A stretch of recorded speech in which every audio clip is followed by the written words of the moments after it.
I never pictured myself as the spouse who double-checks an inbox. Emily and I had been married 8 years, and in all that time I wore trust like a favorite jacket. Comfortable, unquestioned, always there. We built our life the slow, ordinary way. Weekend Costco runs, shared calendars, 2 rescued plants that refused to die, and a savings jar labeled someday. She worked in marketing at a tech company across town. I taught 9th grade history and coached JV basketball. We were solid, at least I thought so, until a Tuesday evening in early spring. Emily came home brimming with that bright professional energy she turned on for presentations. She hung her coat, smoothed her hair, and said it like a bullet point, "I'm going on a business trip with my boss." The words sounded harmless. Lots of folks travel for work. Still, a prickle rolled up the back of my neck. Maybe it was the way she avoided my eyes, or how she explained the trip before I even asked where or when. "It's a leadership summit," she said, straightening a picture frame that didn't need straightening. "We fly out Friday, back Sunday night." I asked polite, supportive questions. What city? Who else from the team? What did she need me to handle while she was gone? Emily delivered tidy answers. Denver, just a small delegation, nothing major. She hugged me longer than usual at bedtime, and though I told myself not to read into it, my mind kept circling the phrase with my boss like a hawk circling a field. The next afternoon I worked late at school, grading essays on the American Revolution. I wrote the same note 16 times. Great point, cite a source, before I admitted my concentration had gone missing. When I got home, the house felt too quiet, like a stage after the audience leaves. Emily was at a pre-trip dinner with her team. I went to toss a receipt and noticed her tablet blinking on the counter, screen awake, email app open. I swear I didn't go looking. It had already popped up. Booking confirmation, couples massage, Mountain Brook Spa, Saturday 4 p.m. I stared at the subject line as if the words might rearrange into something innocent. Couples, massage. I tapped, fighting the feeling that I was stepping over a line, but the line had walked into my kitchen and waved. The reservation sat there in crisp font. 2 guests, private suite, Hot Stones add-on.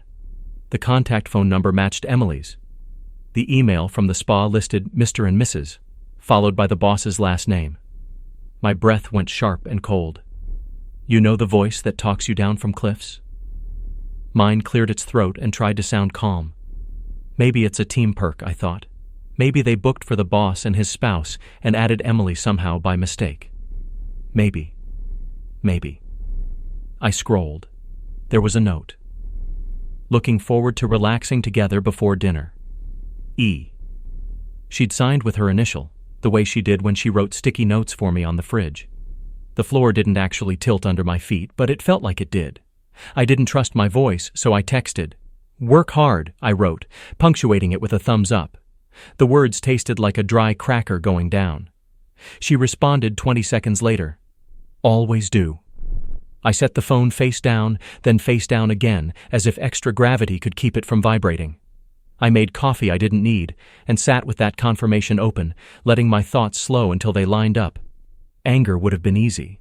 Begging would have been easier. But one thing about teaching teenagers, you learn the power of timing. You don't blow up in front of the class. You document, you plan, and you pick the moment that can't be argued with.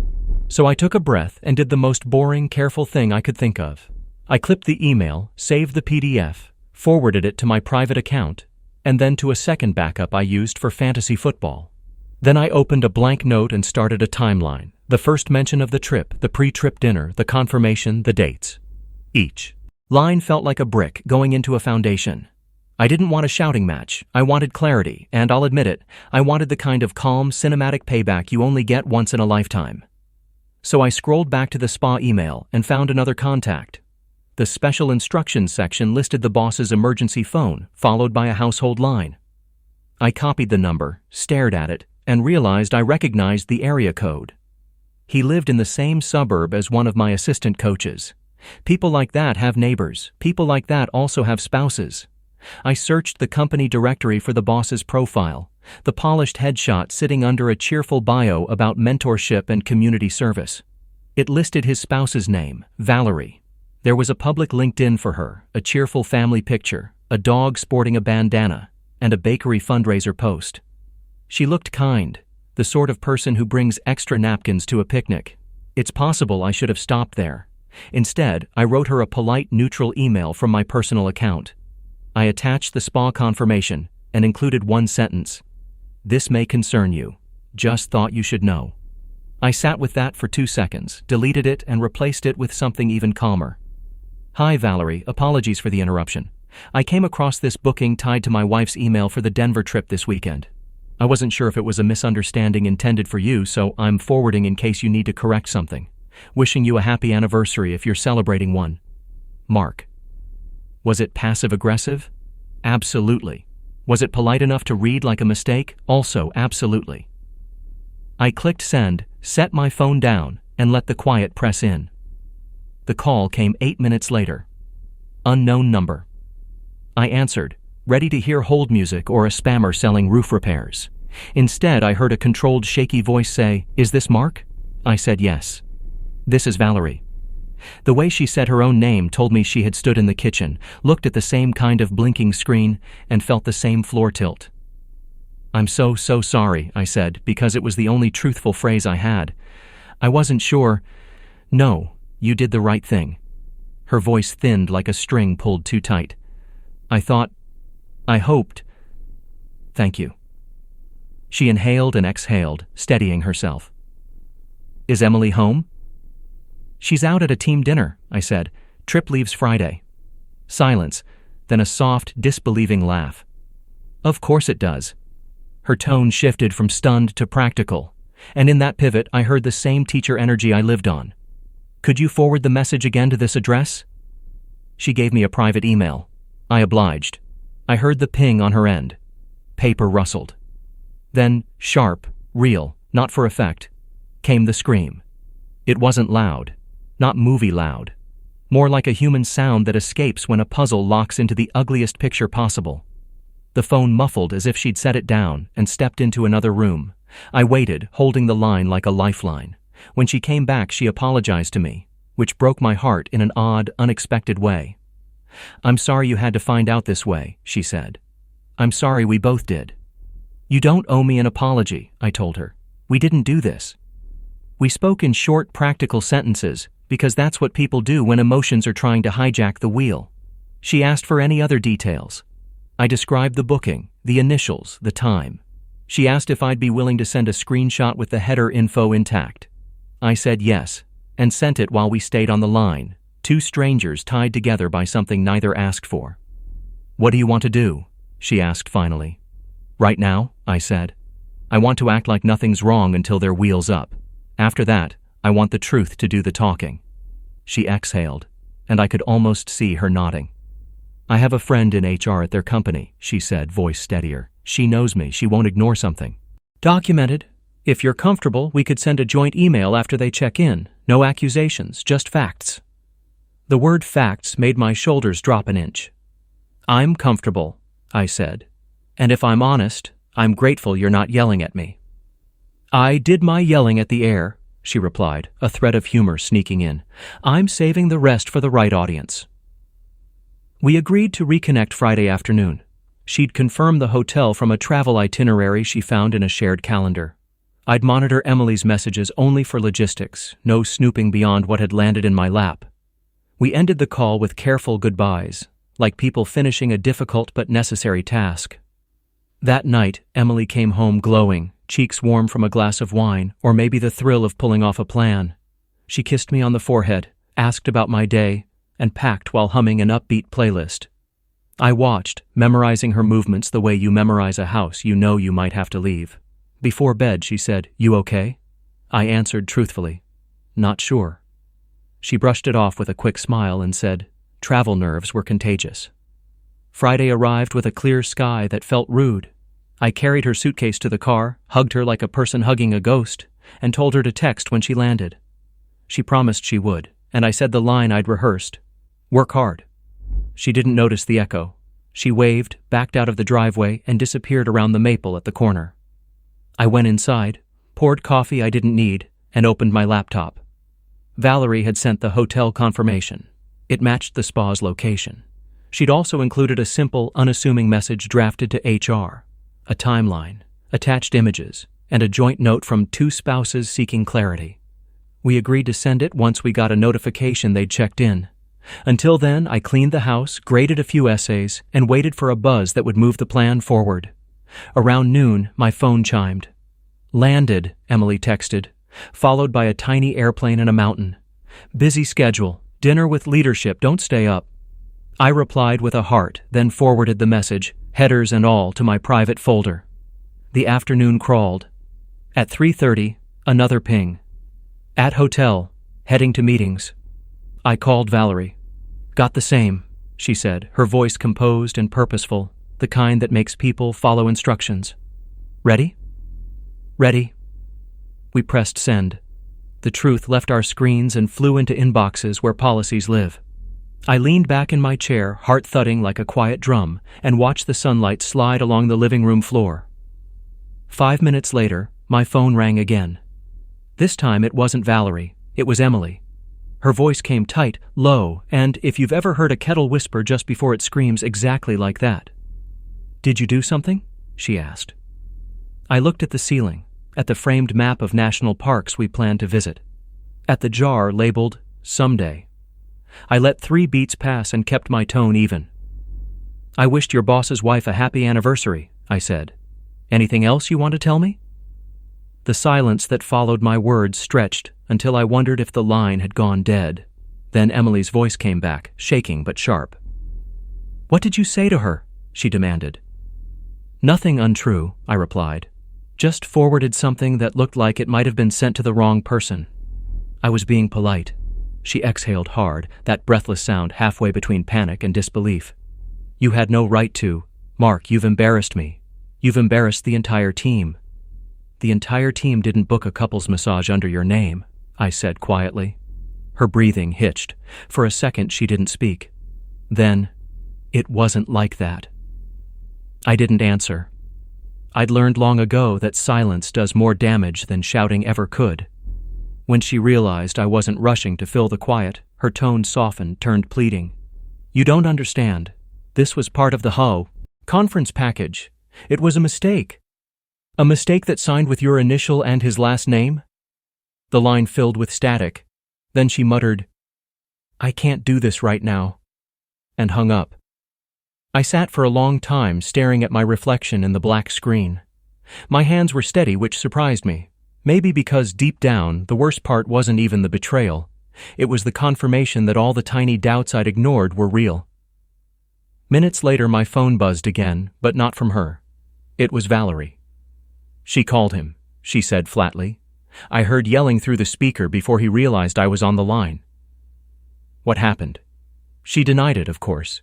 He tried to spin it like a team activity. But he didn't sound shocked, he sounded caught. I rubbed my temple. "So what now?" "HR called me," she said. "They want a statement. You'll probably get one too. They're taking it seriously." The image of Emily's confident boss squirming under a corporate investigation should have felt satisfying, but it didn't. It just felt hollow. That night I didn't sleep. I scrolled through old photos, vacations, birthdays, the tiny apartment where we started, and each one felt like a scene from someone else's life. At dawn, I finally drifted off on the couch. When I woke up, the house smelled like spring rain and regret. A car was in the driveway. Emily's. She stood in the doorway, still wearing the travel blazer, eyes rimmed red, hands trembling around her phone. "Can we talk?" I motioned to the couch. She sat, posture straight like she was preparing for an interview. "I didn't cheat," she began. "I swear on everything that matters to me." I didn't interrupt. She explained that her boss had planned the spa appointment as a surprise team reward, meant for all the attendees, but the resort system had only registered 2 names. "He said it'd be fixed when we got there. I didn't even realize it still said couples massage until you forwarded it." I listened. The story had enough logic to survive casual inspection, but not enough to erase the unease in her eyes. "Why sign at E?" I asked. She hesitated. "Habit." "Habit from what?" She swallowed hard. "Emails, notes, nothing inappropriate." I studied her face, looking for the micro-expressions I used to teach my students about when discussing historical speeches, those flickers of truth under performance. She looked exhausted, maybe honest, maybe cornered. "You could have told me," I said. "You could have shown me the itinerary, the receipts, anything. I was scared you'd misunderstand." "I think I understood just fine." Tears welled, but I'd stopped being moved by them hours ago. She reached for my hand. I didn't pull away, but I didn't return the grip either. "I'm sorry, Mark," she whispered. "I made a terrible mistake in judgment." "Which part?" She blinked, confused. "The mistake of doing it," I clarified. "Or the mistake of getting caught." Her expression cracked. Guilt, anger, despair all tangled together. "You think I'm lying?" "I think I don't know you right now." She stood abruptly, pacing. "You humiliated me in front of my boss's wife, my company." "You humiliated yourself," I said, still calm. "I just held up a mirror." For a long moment neither of us spoke, then she said quietly, "What happens now?" "That depends," I said. "Do you want to rebuild something, or defend a story?" She sat again, slower this time, deflating into the cushions. "I want to fix it, I just don't know how." Her phone buzzed on the table, an incoming call labeled HR department. She silenced it instantly. "They're suspending him," she said softly. "And I might lose my position too." I nodded. Consequences are funny like that. They show up even when you don't invite them. She covered her face, voice muffled. "I never meant for this to blow up. I swear there was nothing physical." I wanted to believe her. I really did. But belief requires trust, and trust had packed its bags days ago. We spent the rest of the morning in tense half-sentences. She promised transparency, therapy, time apart, whatever it took. I agreed to nothing. Not out of cruelty, but because I needed air that didn't smell like broken promises. When she finally left to stay with her sister, the quiet that followed wasn't peace, it was aftermath. I looked at our framed wedding photo, the one where we're both mid-laugh, wind in her hair. I didn't take it down. I just turned it to face the wall. That evening, Valerie called again. "They confirmed he's suspended pending review," she said. "They asked if I wanted to file for separation." "I'm sorry," I told her. "Don't be," she replied. "It's like finding a leak before the flood." She paused. "And you okay?" I glanced around the empty living room, the untouched coffee cup still on the table. "Not yet," I said. "But getting there." She chuckled softly. "You handled it with grace, you know." "I don't feel graceful." "You were calm, strategic, kind enough to warn me. That's something." When the call ended, I sat outside on the porch. The air smelled of wet grass and new beginnings trying to push through old soil. For the first time in days, I let myself breathe without replaying every word. Maybe Emily would prove her innocence. Maybe she wouldn't. But I'd already learned the lesson hiding beneath all the noise. Trust is quiet until it's gone, and once it leaves, every sound afterward feels louder. Inside, my phone buzzed with a new message. Emily's number again. I didn't open it right away. I just watched the screen dim, the light fading to black, and thought about how sometimes revenge isn't about destroying someone. Sometimes it's about refusing to carry their chaos anymore. And for the first night in a long time, I slept all the way through till morning. 2 weeks passed before Emily and I spoke again. The house stayed quiet like it was catching its breath. Her sister called once to ask if I'd let Emily pick up some clothes.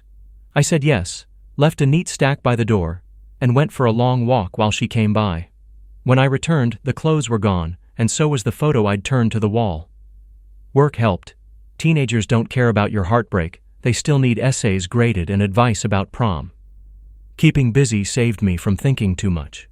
Every so often, I'd get an update through Valerie. Her husband had resigned before the investigation ended, to spend time with family. The company sent out a polished email about integrity and workplace conduct. Emily, I heard, was transferred to another branch out of state. One Saturday morning, a letter arrived in her handwriting. No drama, no perfume, just an honest page. She wrote that she'd taken time to reflect, that she understood how deeply she'd broken the trust between us. She didn't ask for forgiveness, only for me to know she finally saw what she'd risked. "You didn't yell, you didn't humiliate me," she wrote.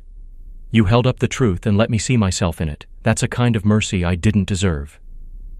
I folded the letter once and put it away, not out of bitterness, just closure. A month later, Valerie and I met for coffee. Not as victims or conspirators, but as two people who'd survived the same storm. She looked lighter, like someone who'd stopped carrying a weight too big for one set of shoulders. We talked about work, about life, about how sometimes endings aren't failures but redirects. As we stood to leave, she smiled. "You know," she said, "you never really got angry." I thought about that. "I did," I said. "I just let the truth do the shouting." The sun broke through the clouds as I walked to my car, warm and ordinary. For the first time, the story didn't feel like a tragedy anymore. It felt like a reset, a hard one, but necessary. That night, I opened the jar labeled "Someday" and counted the bills and coins we'd saved. It wasn't much, but it was mine now. I wrote a new label, "New Beginnings," and slid it back, onto the shelf. I didn't need revenge anymore. I'd already had it the moment the lies unraveled on their own. Peace, as it turned out, was the loudest victory of all. If you enjoyed this story and want more true-to-life twists like this one, don't forget to hit that like button, subscribe to the channel, and turn on notifications so you never miss the next episode. Every week, I share powerful stories about love, betrayal, and redemption. Stories that remind us how truth always finds its way out. Your support helps these stories reach more people who love smart, emotional storytelling just like you. So, go ahead, like, subscribe, and join the community. New stories drop soon.